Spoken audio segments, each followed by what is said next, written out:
Okay class, अब हम लोग इसको नेक्स्ट कंटिन्यू करते हैं। ठीक है, थर्ड पॉइंट से सेंड की जाती है conditional confidential question to each sales person asking what information do most of our sales person need, what information do you want to learn better, what skill do most of our sales person need to improve.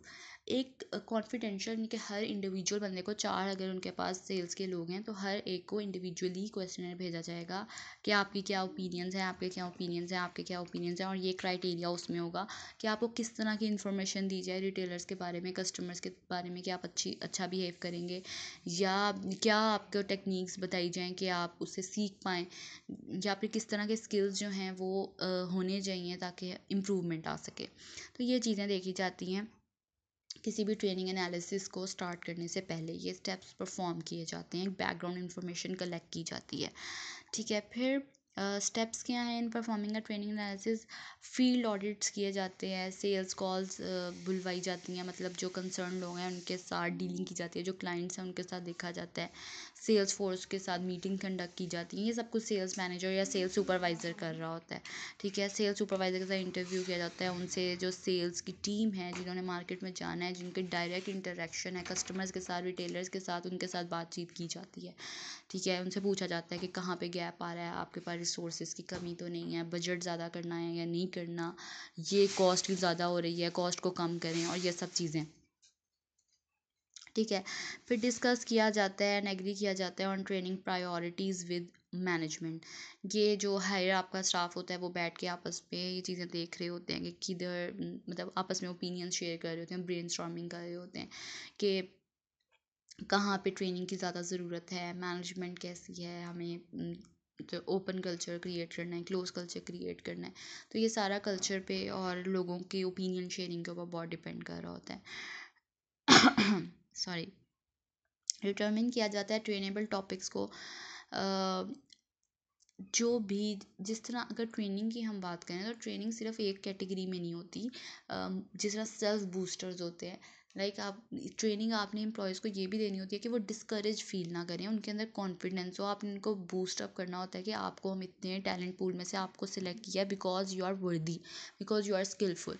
तो उनका moral high करने के लिए भी आप बात कर सकते हैं। आप उनको सेल्स की न्यू टेक्निक्स बताकर भी उनकी मोटिवेशन बढ़ा सकते हैं कि हम ये आपको बता रहे हैं, ये हर किसी को नहीं पता। उनको किसी फॉरेनर से ट्रेनिंग दिलवा कर या वर्कशॉप कंडक्ट करवा के भी आप उनको अप्रिशिएट कर सकते हैं। तो इट डिपेंड्स कि किस टाइप के टॉपिक के ऊपर आपने उन्हें कम्युनिकेट करना है। हो सकता है कि जो कंपनी है वो किसी न्यू इरा में, यानी कि न्यू टेक्नोलॉजी के अंदर एंटर होना चाह रही हो, तो उन्हें आपने बताना हो कि अब आप सॉफ्टवेयर यूज़ करेंगे या इस तरह की बात, या फिर आपने CSR का कॉन्सेप्ट एम्प्लॉयज़ के लिए या फिर कस्टमर्स के लिए इंट्रोड्यूस करवाना है, तो वो कोई कैंपेन्स चल रही होंगी, उसके लिए आप उन्हें बता रहे होंगे। तो ट्रेनेबल टॉपिक्स वेरी हो सकते हैं। ठीक है, तो वो आप देखते हैं कि हमारे पास क्या इन्फॉर्मेशन है, किस तरह हमने इसको कंडक्ट करवाना है, और फिर आप उसके ऊपर उस टॉपिक को देख लेते हैं। बिल्ड कैसे किया जाता है सेल्स ट्रेनिंग प्रोग्राम, इसमें जो सबसे बेहतर और ऑर्गेनाइजेशन जिस चीज़ के ऊपर फोकस कर रही हैं वो है कि आप सारे एम्प्लॉयज़ को, सारे जितने भी वर्किंग आपके पास रिसोर्स है इन दी ऑर्गेनाइजेशन, उनको एक इक्वल अपॉर्चुनिटी एम्प्लॉयमेंट दें। ठीक है, उनको आप बताएं कि हम सबके साथ एक जैसा बिहेव करें, हमारी इधर इक्वालिटी है, और ये सब कुछ आप उनको ये बताएं कि आपके लिए बहुत ज़्यादा आगे स्कोप है, और इस तरह के उनको बूस्ट अप करें, उनका मोरल हाई करें। इसमें ट्रेनिंग की ज़रूरत होती है, हर मतलब मंथली आप उनको ट्रेन करें। उनको बेसिकली असल चीज़ है मोटिवेशन, वो आपको उनको देनी है, और आप उनको इस तरह ट्रेनिंग पे लेकर जाकर उसके बाद आपने उनके लिए मतलब लंच फ्लॉट कर दिया या डिनर फ्लॉट कर दिया, तो वो इससे सेटिस्फाई हो जाएंगे। फिर उन पे स्पेंड करें टाइम एंड मनी जेनरसली। वही बात हो गई कि आप उनको एंटरटेनमेंट प्रोवाइड करें।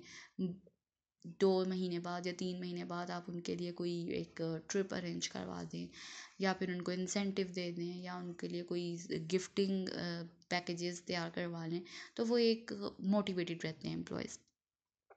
ठीक है, फिर sales people and sales manager must take the lead in developing what goes into the program. मतलब जो सेल्स पीपल, उनको अपॉर्चुनिटी दी जाए, उनको इतना लिवरेज दी जाए कि वो अपने ओपिनियंस को शेयर कर सकें, और जो सेल्स मैनेजर है उसके साथ उसका एक लीडर वाला बिहेव हो कि वो उनसे उनकी सुनता भी हो और उनकी मानता भी हो, और अपनी भी उनसे मनवा सकता हो। ठीक है, कोई प्रॉब्लम आ जाती है, कोई इशू अराइज हो जाता है, बजट कम हो गया, तो बजाय ये कि आप उनकी ट्रेनिंग को कम कर दें, आप उसको ज़्यादा ही रखें ताकि वो डीमोटिवेटेड ना हो। फिर कुछ इवैल्यूएशन, क्योंकि जब आपने एक सेल्स ट्रेनिंग प्रोग्राम अरेंज करवा लिया, आपको पता चल गया ये नीड्स थी और हम लोगों ने इस तरह ट्रेनिंग प्रोग्राम कंडक्ट करवाना है, तो उसके बाद इवैल्यूएशन की बात आ जाती है। आपने चीज़ों को इवैल्यूएट करना है ट्रेनिंग पे। लेवल ऑफ इवैल्यूएशन में भी कुछ क्राइटेरियाज हैं, रिएक्शंस की बेसिस पे, लर्निंग की बेसिस पे, बिहेवियर की बेसिस पे और रिजल्ट्स की बेसिस पे आप इवैल्यूएट करते हैं। उसमें आपने रिएक्शंस में है कि आर ट्रेनिंग सेटिस्फाइड, मतलब जो आप जिनको ट्रेनिंग प्रोवाइड कर रहे हैं क्या वो सेटिस्फाइड हैं, वो उनके फीडबैक से पता चल जाएगा। उसमें मैयर क्या करना होता है कि परसेप्शन क्या थी ट्रेनिंग की, कोर्स इवैल्यूएशन क्या थी, इंस्ट्रक्टर इवैल्यूएशन क्या थी, मतलब आप हर तरह से जो एक आपने सोचा होता है, एक्सपेक्ट किया होता है कि ये हमें आउटकम्स मिलेंगे, क्या वो वैसे ही आ रहे हैं, आपने ये देखना होता है कि ट्रेनिंग के लिए आपने क्या सोचा हुआ था, इससे हमें क्या रिजल्ट्स आएंगे। कोर्स इवैल्यूएशन के बारे में आपने सोचा होता है कि अच्छा ये चीज़ें हमने डिस्कस की हैं और फिर हमने बाद में छोटा सा क्विज़ या एक वॉलेंट्री सेशन अरेंज कर दें आप। इंस्ट्रक्टर जो चीज़ें दे रहा था, जो चीज़ें नॉलेज प्रोवाइड कर रहा था, उसकी क्या इवैल्यूएशन, क्या उसने वैसे ही डिलीवर किया है जैसे उसको करना चाहिए था, क्या उसका कोई फ्रूटफुल आउटकम सामने आया या नहीं आया। किस तरह मैयर किया जाता है, सर्वे से, इंटरव्यू से। जो एम्प्लॉयज़ उसमें उस ट्रेनिंग में इन्वॉल्व थे आप उनको बुला लीजिए, उनसे सर्वे करिए, उनसे इंटरव्यू करिए, उनकी राय जानिए और ये सारा कुछ होता है। ठीक है, व्हेन टू मैयर, जब कंप्लीशन, जब ट्रेनिंग ख़त्म हो जाए तो तब आप ये मैयर करें। लर्निंग में अगर हम देखें तो क्वेश्चन अराइज होता है, did the training have it's intended effect. वही बात कि जो हमारी जितनी लर्निंग हमें इससे होनी चाहिए थी, क्या उतना इफ़ेक्ट आया है या नहीं आया। नॉलेज ऑफ कोर्स कंटेंट, जो टॉपिक डिस्कस किया गया था उसके बारे में कि क्या अवेयरनेस या क्या लर्निंग जनरेट हुई है। उसके अलावा एग्ज़ाम या सेल्फ असेसमेंट या क्विज़ कोई अरेंज कर दें, इंटरव्यू भी हो सकता है उसके। फिर उसके बाद आप उसमें कोई एम्प्लॉयज़ के लिए मोटिवेशन ये रख दें कि जो इसमें ज़्यादा मार्क्स लेगा आप उसको गिफ्ट प्रोवाइड करेंगे।